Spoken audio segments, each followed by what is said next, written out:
Sekitar 60 orang berkumpul dan melakukan penyisiran terhadap orang-orang yang dicurigai terlibat dalam kelompok gangster tersebut.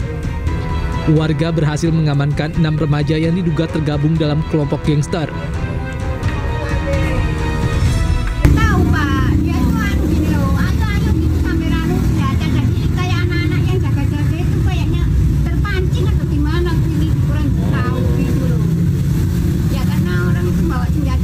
Dari arah mana itu? Dari sana. Dari arah Tretes? Iya, dari arah nggak sampai Tretes, Pak. Di situ kan sudah dijaga listriknya. Oh, jadi antisipasi warga. Iya. Sementara itu, Kasih Humas Polres Pasuruan Ibtu Joko Suseno saat dikonfirmasi via telepon mengatakan para gangster ini rata-rata berumur antara 14 hingga 18 tahun. Langkah-langkah preventif juga mulai digencarkan, termasuk patroli rutin pada jam-jam rawan serta pendekatan persuasif oleh Babin Kaptipmas melalui kegiatan sosial di tengah masyarakat. Dari Pasuruan, Jawa Timur, Jaka Samudra, iNews melaporkan.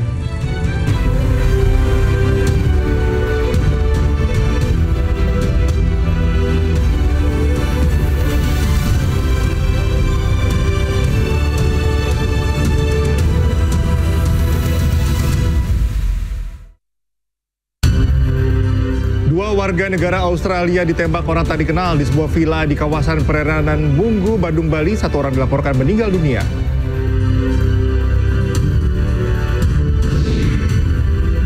Presiden Prabowo Subianto turun tangan dalam penyelesaian sengketa kepemilikan pulau antara Provinsi Aceh dengan Sumatera Utara.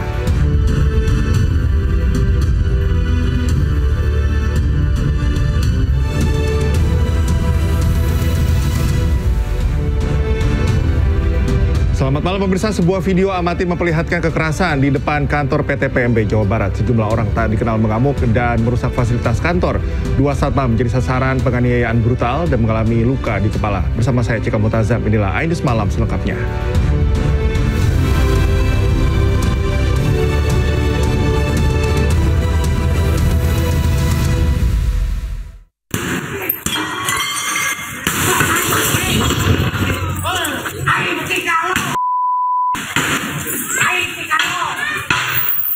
Dalam video amatir terlihat suasana panik dan ricuh di depan kantor PT PMB Grand Pangandaran. Sejumlah orang tak dikenal terlibat cekcok panas dengan seorang satpam, hingga akhirnya terjadi bentrokan fisik yang tak terbendung. Keributan terjadi pada Sabtu malam. Warga yang berada di sekitar lokasi menjadi panik dan berlari menyelamatkan diri. Bahkan sebagian warga terdengar berteriak histeris. Terdengar suara keras yang diduga merupakan lemparan batu atau benda tumpul ke arah kaca kantor. Akibatnya sebagian kaca depan pecah berantakan. 2 satpam berinisial AP dan AM yang mengalami luka di bagian kepala. Di Polres Pangandaran melalui Satreskrim telah melaksanakan olah TKP dan melakukan pemeriksaan saksi-saksi dan masih dalam pendalaman lebih lanjut. Akibat pengrusakan, kerugian material ditaksir mencapai puluhan juta rupiah. Polisi tengah mencari pelaku dan sedang melakukan penyelidikan mendalam. Dugaan sementara, pelaku melanggar pasal 170 KUHP tentang pengeroyokan dan pasal 406 KUHP tentang pengrusakan. Dari Pangandaran, Jawa Barat, Irfan Ramdiansyah, iNews melaporkan. Akibat kekasih dibawa pria lain, 3 orang pemuda nekat menyerang 2 orang yang sedang duduk di pinggir jalan di Kampung Sumur, Klender, Jakarta Timur. 1 orang menderita luka dan 2 orang pelaku berhasil diamankan warga.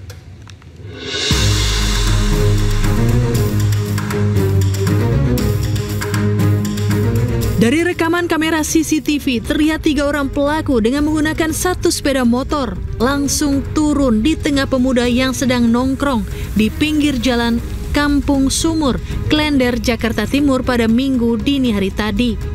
Kemudian pelaku menyerang 1 orang dengan menggunakan senjata tajam hingga mengalami luka di bagian tangan dan dada. Penyerangan diduga karena salah satu pelaku tidak terima kekasihnya dibawa oleh korban. 2 dari pelaku berhasil ditangkap warga setelah melakukan penyerangan. Ada peristiwa penyerangan dari 3 orang yang di wilayah kami yang sedang duduk, tapi sepertinya sudah ada janjian itu dengan menggunakan tajam berupa celurit hingga luka di leher dan di tangan. Kasus ini, informasi yang kami dapat adalah berangkat dari permasalahan wanita. Korban yang mengalami luka langsung dibawa ke rumah sakit, sementara 2 pelaku dan 1 bilah celurit dibawa ke Polsek Duren Sawit untuk diperiksa lebih lanjut. Dari Jakarta, Sofyan Firdaus, iNews melaporkan. Sesosok jasad ditemukan warga di pinggiran sungai di Jalan Ngablak, Kecamatan Genuk, Semarang pada Minggu pagi. Jasad tersebut semula diduga korban tabrakan kereta, namun ternyata korban tawuran antar geng yang terjadi di sekitar wilayah tersebut.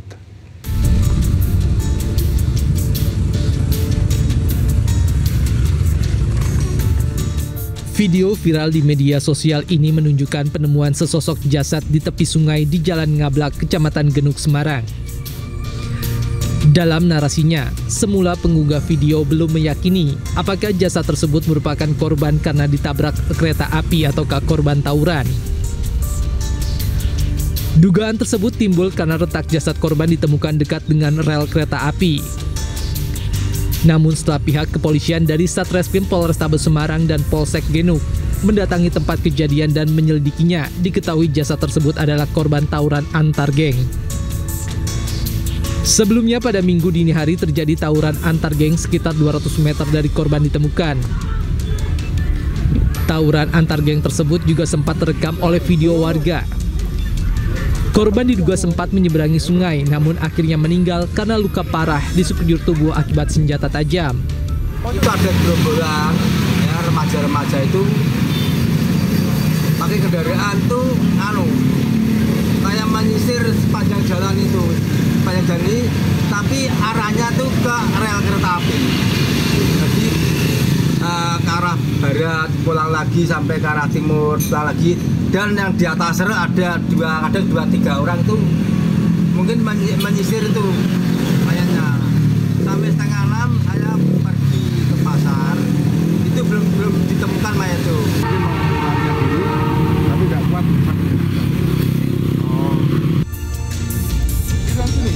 Saat ini kasus ditangani oleh Polsek Genuk dengan dibantu dari Resmo Polrestabes Semarang. Dari Semarang, Jawa Tengah, Doni Marendra, iNews melaporkan. Seorang pria Parubaya yang membunuh balita dan jasadnya diletakkan di depan Masjid Singkawang telah ditangkap. Kepada polisi, pelaku membunuh balita yang berusia 1 tahun tersebut karena sakit hati kepada pengasuhnya.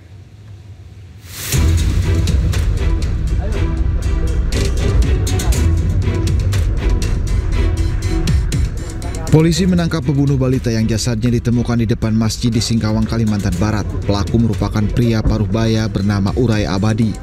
Polisi menangkap pelaku di kawasan Pasar Hongkong, Jalan Puji Utomo, Kalimantan Barat. Kepada polisi, pelaku membantah membunuh balita bernama Rafa Fauzan. Pelaku mengklaim hanya membekap mulut korban dengan tangan. Pelaku membunuh korban sendirian. Menurut polisi, pelaku membunuh korban karena sakit hati atas perkataan pengasuh korban. Maksud dia dengan hilangnya anak ini, anak yang diasuh oleh pengasuh ini, maka si orang tua si orang tua dari korban ini akan menyalahkan pengasuhnya. Nah, namun itu bisa dibantahkan. Akhirnya memang tidak ada keterlibatan sama sekali dari pengasuh dan keluarganya. Balita Rafa Fauzan ditemukan tewas di depan pintu samping Masjid Husnul Khotimah Jalan Veteran Kelurahan Roban pada Jumat 13 Juni 2025. Rafa dikabarkan hilang dari pengawasan di rumah pengasuhnya Risa di Gang Kapas, Kecamatan Singkawang Tengah pada 10 Juni 2025. Korban akhirnya ditemukan dengan kondisi tewas dan kini telah dimakamkan. Dari Singkawang, Kalimantan Barat, Rizky Kurnia, iNews melaporkan. Kita ke informasi selanjutnya, pemirsa. Arena judi sabung ayam di Desa Songan, Bangli, Bali berubah menjadi perkelahian. Akibatnya 1 orang tewas dengan luka tusuk dan 2 lainnya menderita luka sabetan senjata tajam termasuk pelaku.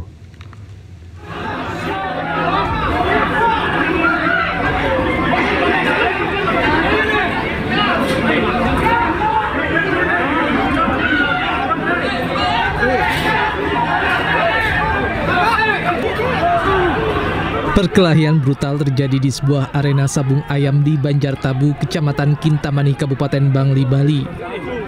Dua orang yang berada di tengah arena adu ayam saling serang dengan menggunakan senjata tajam.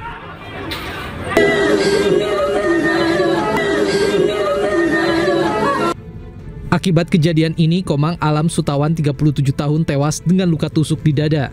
Dua orang lainnya mengalami luka, termasuk terduga pelaku mengalami luka serius di bagian perut sehingga dirawat intensif di RSUP Profesor Ngurah Denpasar.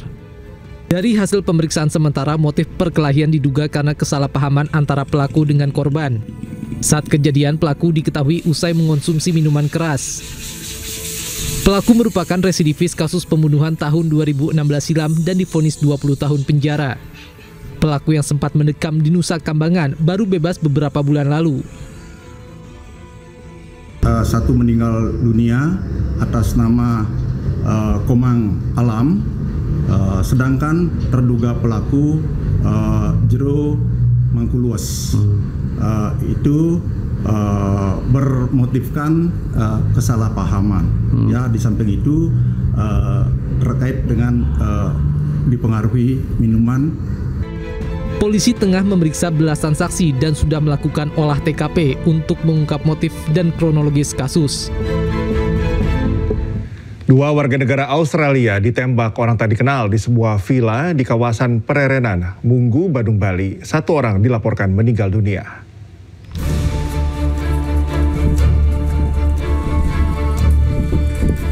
Tim Inavis dan Satreskrim Polres Badung, Bali melakukan olah tempat kejadian perkara penembakan terhadap dua orang warga negara Australia pada Sabtu kemarin.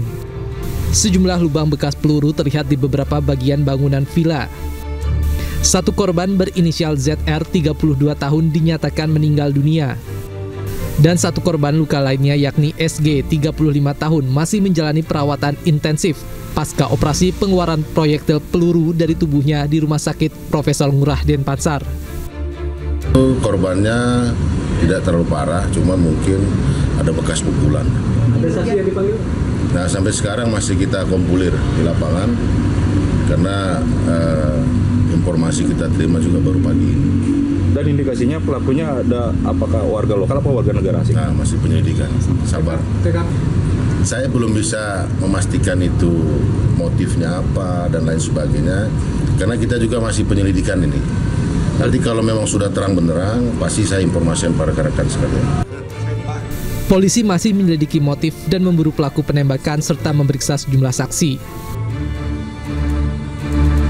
Aksi penyanyi dangdut Rio Srigala di Pendopo, Kabupaten Pati viral dan menuai kecaman saat acara penandatanganan Koperasi Merah Putih dan MOU Hari Jadi Pati di Pendopo, Pati, Jawa Tengah. Informasinya usai jeda.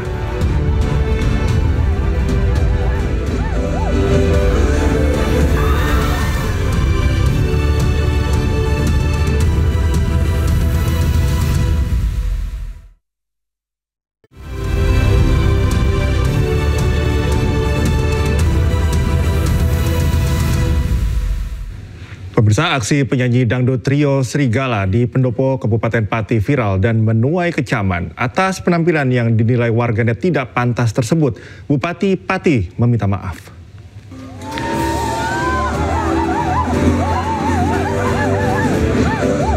Inilah aksi panggung 3 penyanyi dangdut Rio Srigala di Pati yang beredar viral dan dianggap tidak pantas oleh netizen. Ketiga penyanyi dangdut itu menghibur tamu undangan saat acara penandatanganan Koperasi Merah Putih dan MOU Hari Jadi Pati di Pendopo, Pati, Jawa Tengah. Selain bergoyang di atas panggung, salah satu personil juga turun menghampiri penonton yang membuat penonton semakin riuh. Usai video beredar luas, aksi yang dilakukan Rio Srigala ini mendapat kecaman warga karena dianggap tidak pantas ditampilkan saat acara formal yang dihadiri para pejabat. Bupati Pati pun menyampaikan permohonan maaf kepada masyarakat.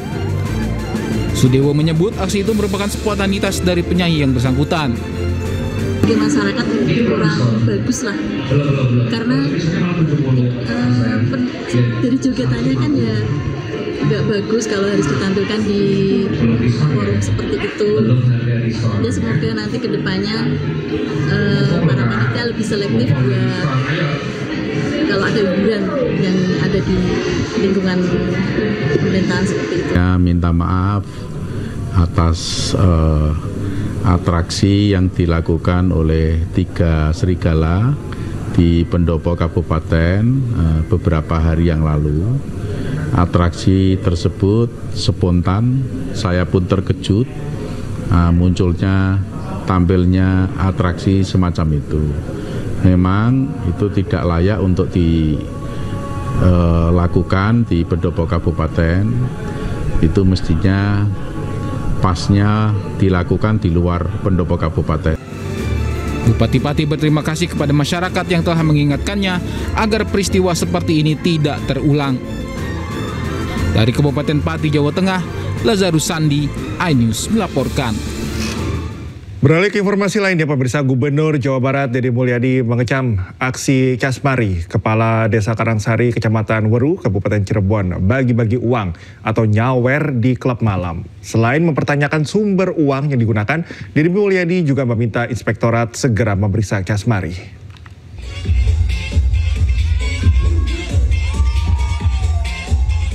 Inilah aksi Casmari kepada Desa Karangsari, Kecamatan Weru, Kabupaten Cirebon saat menyawerkan uang di sebuah klub malam di kawasan Kedawung. Sambil asik berjoget, Casmari terlihat mengeluarkan sejumlah uang dari dalam dompet, kemudian dilemparkan ke arah pengunjung. Dalam sekejap, video ini pun viral di media sosial. Warganet menilai aksi Casmari bagi-bagi uang di klub malam tidaklah pantas. Warganet juga mempertanyakan sumber dana yang ia gunakan. Casmari justru menanggapinya dengan santai. Ia mengaku tidak mau ambil pusing. Menurutnya, ia sudah terbiasa bagi-bagi uang alias nyawer saat mengunjungi tempat hiburan malam. Masyarakat juga tahu saya dari dulu tuh ya seperti ini. Cuman ya saya juga kan nggak di masyarakat umum. Ya. Karena itu juga sesekali, nggak setiap hari. Saya juga untuk masyarakat ya kondusif. Karena tahu dari saya sebelum jadi kubu. Saya sebelum jadi kubu ya memang saya sawer pernah habis sampai 15 juta di organ tuh. Apa di situ baru 1 juta 2 juta lah paling. Dan saya juga usaha sendiri, saya belum jadi kubu juga mobilnya 3, rumahnya udah banyak, usahanya ada. Ya itu sih orang yang nggak seneng aja. Pasca videonya viral, Gubernur Jawa Barat Deddy Mulyadi angkat suara. Pejabat yang akrab sapa KDM itu menegaskan aksi Casmari tidak memberikan contoh yang baik dan melanggar kode etik. Menurut KDM, sebagai kepala desa, Casmari seharusnya menjaga etika dan perilaku. KDM juga meminta Inspektorat untuk segera memeriksa Casmari untuk menyelidiki sumber dana yang digunakan.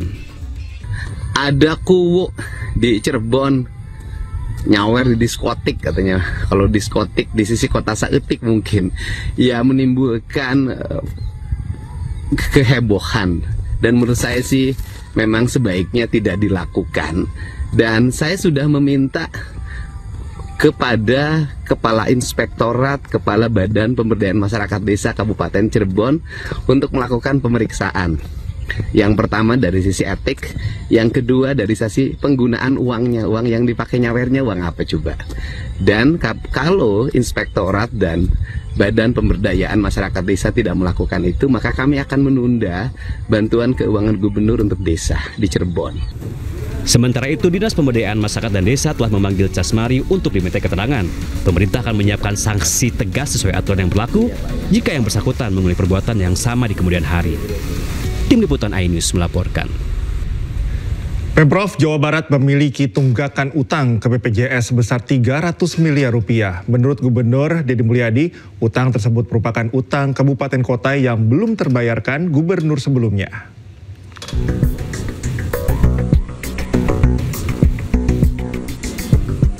Pemerintah Provinsi Jawa Barat memiliki tunggakan utang kepada BPJS Kesehatan sebesar 300 miliar rupiah.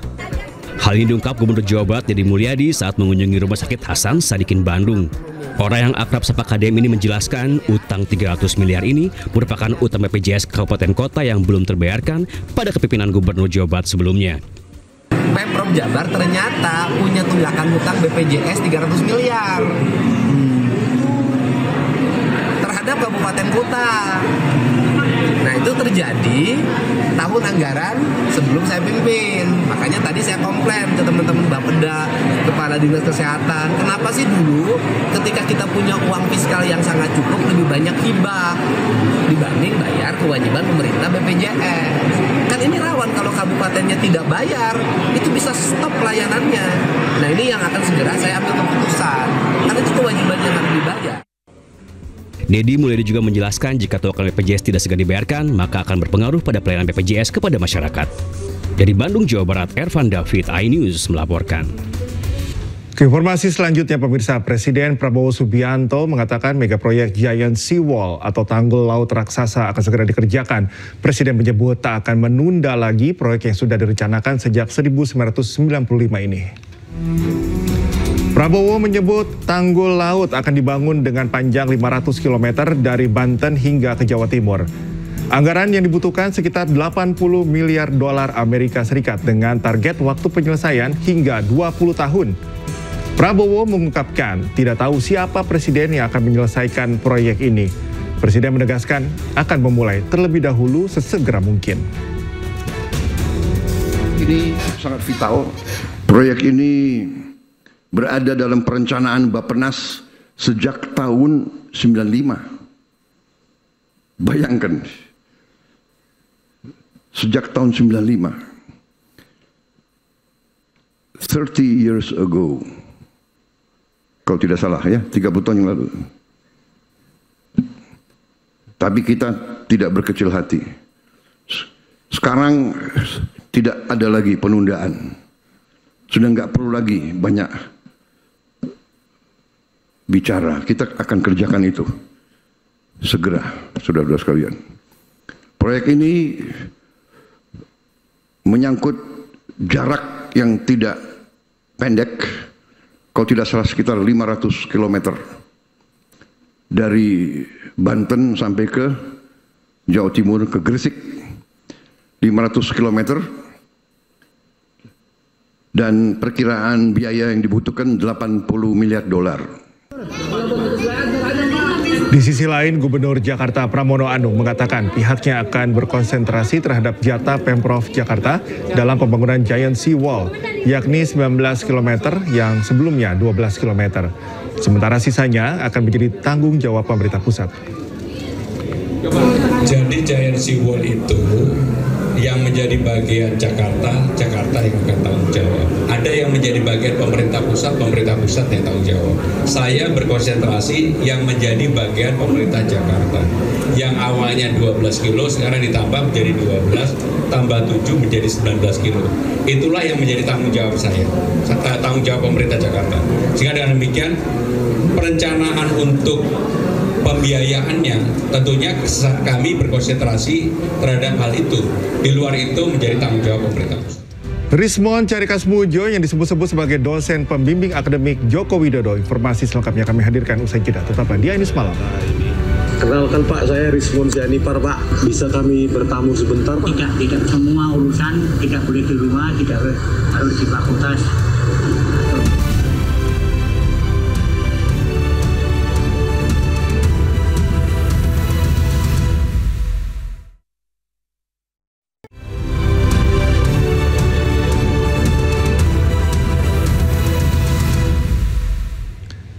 Kembali di iNews Malam, setelah Bareskrim Polri menyebut bahwa ijazah Presiden ke-7 RI Joko Widodo asli, pihak Rismon Sianipar CS belum puas. Rismon menelusuri wilayah Kabupaten Sleman untuk menemui Kasmujo yang disebut-sebut pembimbing akademik Joko Widodo. Mau tampil Pak? Enggak ya, dipandu ternyata ini, ya, tapi nggak tahu diterima nggak kita ya. Setelah Bareskrim Polri menyebut bahwa ijazah Presiden ke-7 Republik Indonesia Joko Widodo asli, pihak Rismon Sianipar CS belum puas.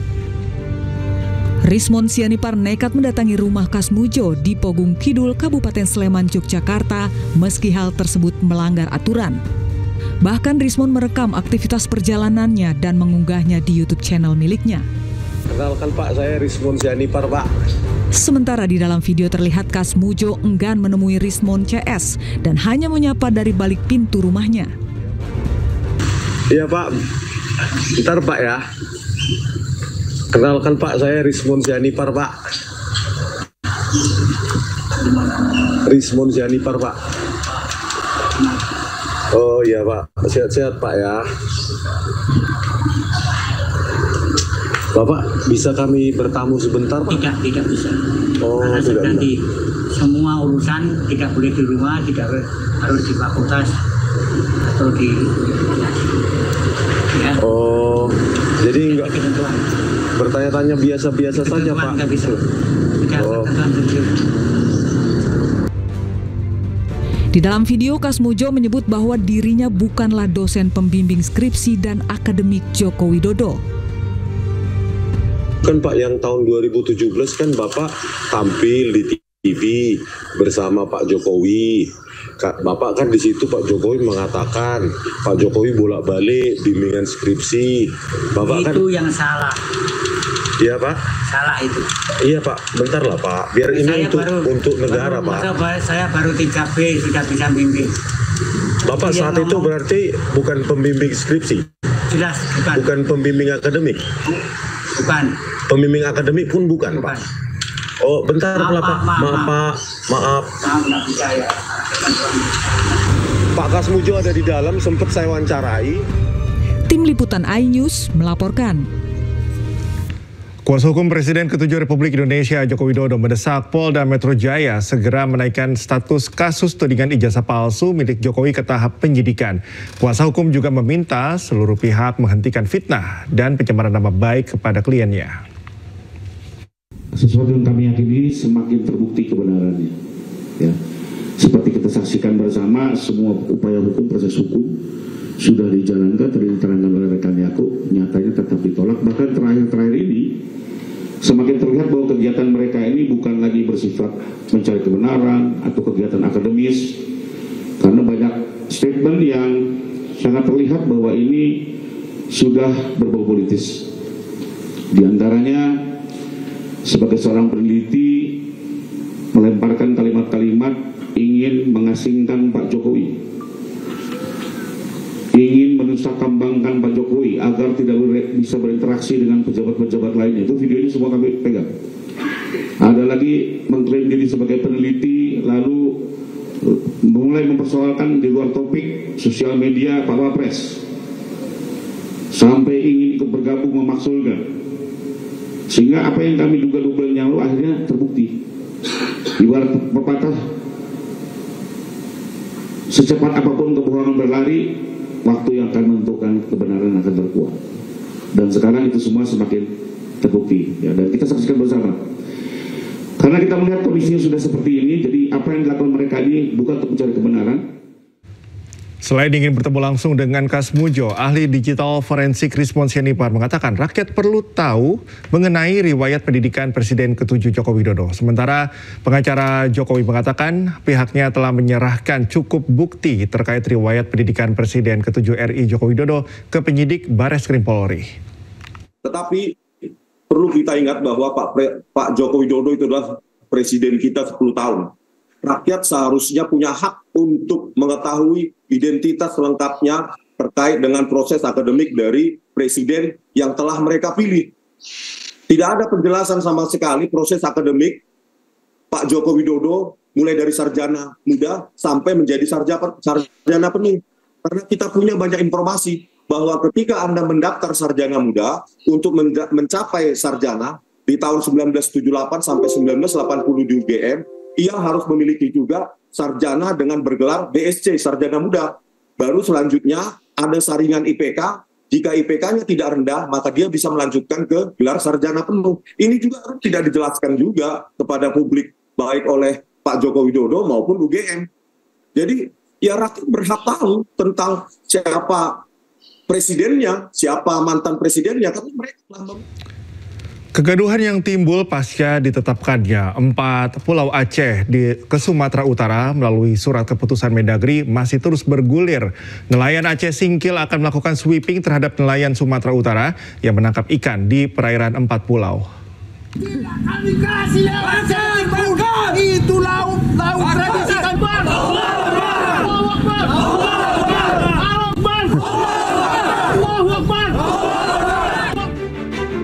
Polemik kegaduhan yang timbul pasca ditetapkannya 4 pulau Aceh ke Sumatera Utara melalui surat keputusan Mendagri masih terus bergulir.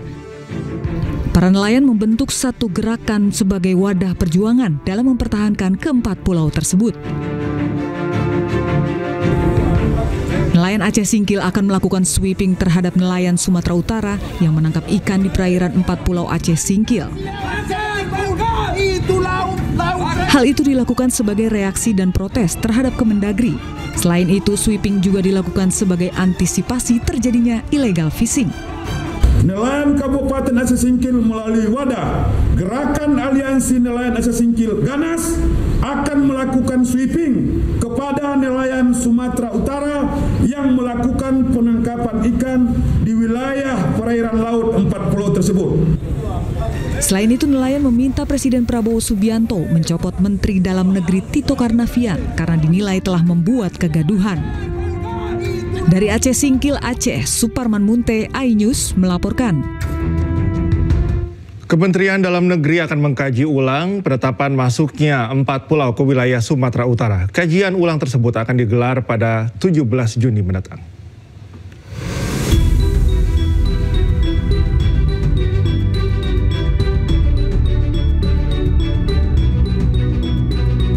Kementerian Dalam Negeri akan menggelar rapat untuk membahas status 4 pulau yang tengah diperebutkan oleh Aceh dan Sumatera Utara. Kemendagri juga akan melakukan kajian ulang secara menyeluruh terkait sengketa keempat pulau. Rapat digelar pada Selasa 17 Juni dan keesokan harinya Kemendagri juga turut akan mengundang pimpinan wilayah termasuk Gubernur Sumatera Utara dan Aceh beserta tokoh masyarakat dan anggota DPR untuk duduk bersama. Pak Menteri, Pak Prof. Tito Karnavian sudah memutuskan untuk melakukan kaji ulang secara keseluruhan. Jadi pada hari Selasa nanti Kemendagri akan melakukan kaji ulang dan kemudian pada hari berikutnya Pak Menteri akan juga mendengar masukan dan pandangan dari para tokoh masyarakat Aceh dan Sumatera Utara, pimpinan wilayah, gubernur, bupati, termasuk teman-teman Dewan, DPR dan DPRD begitu. Jadi penting untuk membuka dialog agar terdapat kesamaan data, fakta, dan informasi. 4 pulau yang menjadi rebutan antar Provinsi Aceh dengan Sumatera Utara diantaranya Pulau Panjang, Pulau Lipan, Pulau Mangkir Besar, dan Pulau Mangkir Kecil. Sebelumnya pada 25 April 2025 melalui keputusan Menteri Dalam Negeri, 4 pulau yang menjadi rebutan dinyatakan masuk dalam wilayah Kabupaten Tapanuli Tengah, Provinsi Sumatera Utara. Tim Liputan iNews melaporkan. Presiden Prabowo Subianto akan mengambil alih penyelesaian sengketa kepemilikan pulau antara Provinsi Aceh dengan Sumatera Utara. Keputusan final Presiden akan diumumkan pekan depan.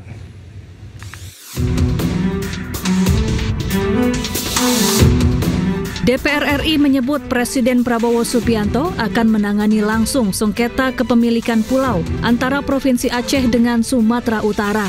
Menurut Wakil Ketua DPR Sufmi Dasko Ahmad, Presiden akan mengambil kendali penuh dalam menyelesaikan sengketa. Keputusan final Presiden akan diumumkan pekan depan. Adapun 4 pulau yang menjadi rebutan antara Provinsi Aceh dengan Sumatera Utara, yakni Pulau Panjang, Pulau Lipan, Pulau Mangkir Besar, dan Pulau Mangkir Kecil. Gubernur Aceh Muzakir Manaf menyebut akan tetap mempertahankan keempat pulau. Ia mengeklaim memiliki bukti kuat bahwa keempat pulau masuk dalam kewenangan daerahnya. Kewajiban kita, wajib kita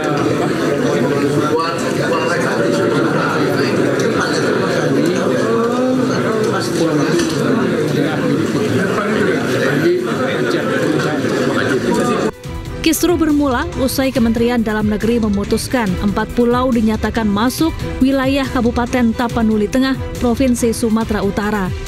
Mendagri Tito Karnavian menegaskan pemerintah pusat tidak memiliki kepentingan pribadi dan hanya ingin menyelesaikan masalah batas wilayah secara objektif.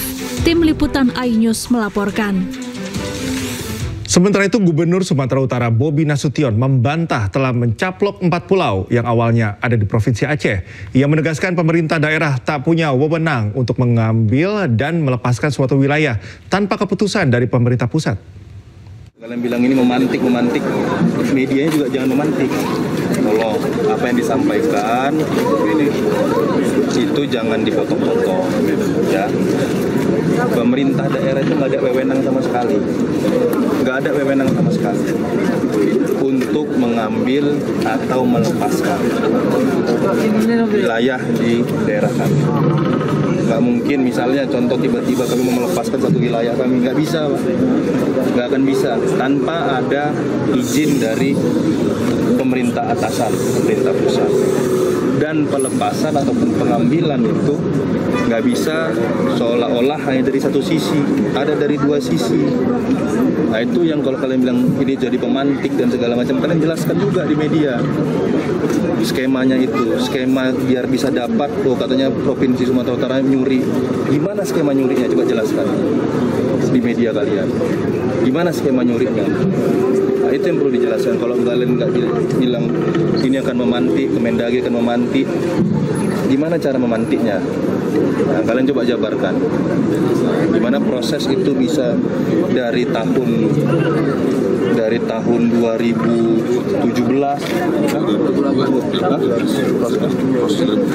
2007. Nah, 2007 saya masih kuliah, Bos. Bukan kuliah, masih SMA. Saya lulus SMA 2009. Nah, tiba-tiba sekarang dari 2007 prosesnya 2025 itu masuk ke Provinsi Sumatera Utara dibilang hadiah. Hadiah apa? Nggak ada yang tahu. Kita beralih ke informasi selanjutnya. Lakukan kunjungan kenegaraan, Presiden Prabowo Subianto bertolak ke Singapura. Selama di Singapura, Presiden akan mengikuti beberapa agenda penting, salah satunya bertemu Presiden Singapura Tharman Shanmugaratnam. Berangkat dari Pangkalan TNI Angkatan Udara Halim Perdana Kusuma, Presiden Prabowo dilepas oleh Wakil Presiden Gibran Rakabuming Raka, Wakil Ketua DPR Sufmi Dasko Ahmad, Mensesnek Prasetyo Hadi, serta Menteri SDM Bahlil Lahadalia. Presiden juga dijadwalkan menghadiri pertemuan bilateral Leader Retreat bersama Perdana Menteri Singapura Lawrence Wong. Kunjungan ini menjadi momentum strategis untuk memperkuat kemitraan Indonesia dan Singapura di berbagai sektor.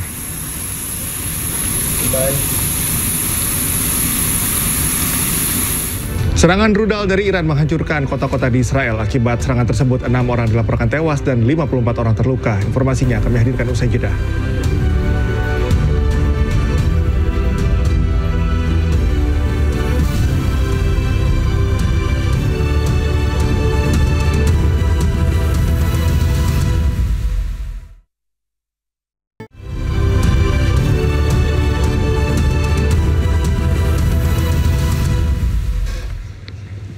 Pemirsa, serangan rudal dari Iran menghancurkan kota-kota di Israel. Akibat serangan tersebut, 6 orang dilaporkan tewas dan 54 orang terluka.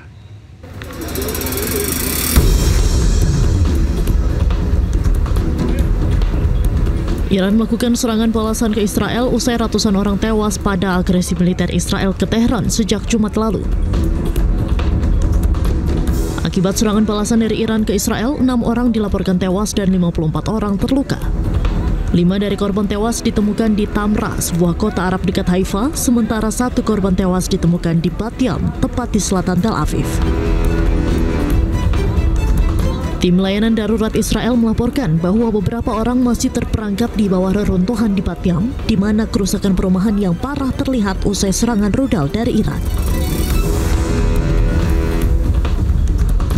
Sejumlah infrastruktur, gedung, perumahan hingga kendaraan dilaporkan mengalami kerusakan berat.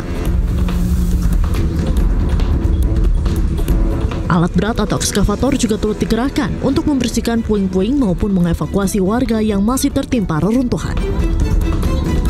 Serangan ini diketahui merupakan lanjutan gelombang gempuran rudal balistik tanpa henti dari Iran, yakni 6 gelombang serangan dalam waktu kurang dari 3 hari.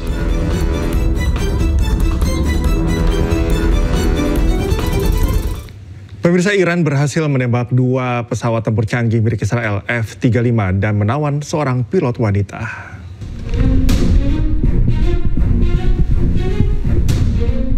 Republik Islam Iran menjadi negara pertama yang berhasil menembak pesawat siluman F-35 milik Israel. Angkatan Darat Iran mengumumkan bahwa pasukan pertahanan udaranya telah berhasil menyerang dan menghancurkan 2 jet tempur F-35 generasi kelima Israel. Selain itu, Angkatan Darat Iran juga berhasil menghancurkan beberapa pesawat nirawak atau drone milik rezim Zionis.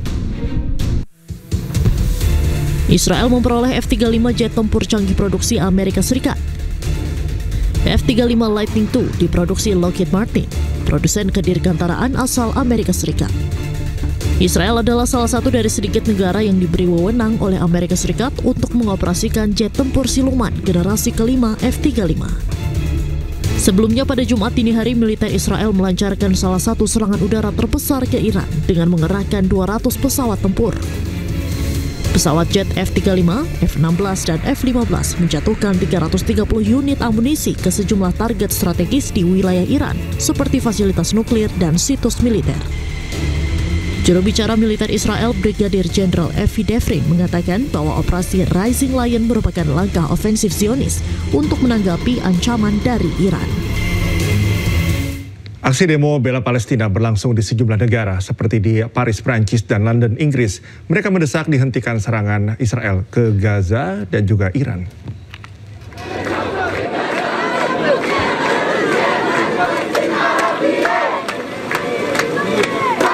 Gelombang aksi bela Palestina terus berlangsung di berbagai negara.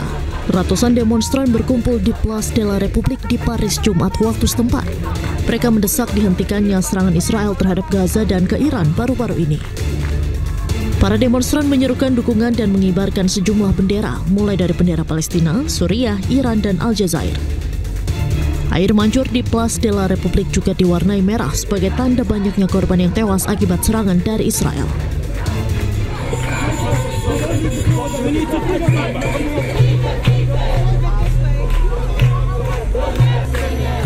Sementara itu di London, Inggris, gelombang protes yang sama juga dilakukan.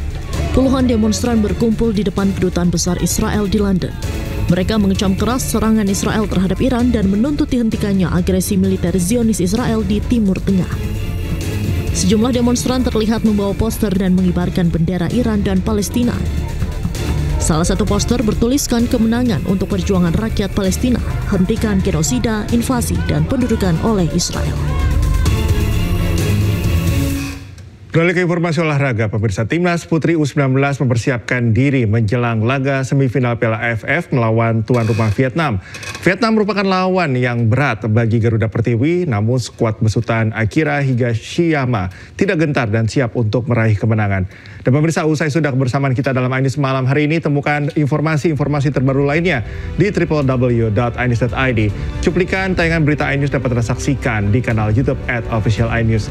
Mewakili kerabat kerja petugas, saya Cikal Multazam pamit undur diri. Terima kasih, selamat malam dan sampai jumpa.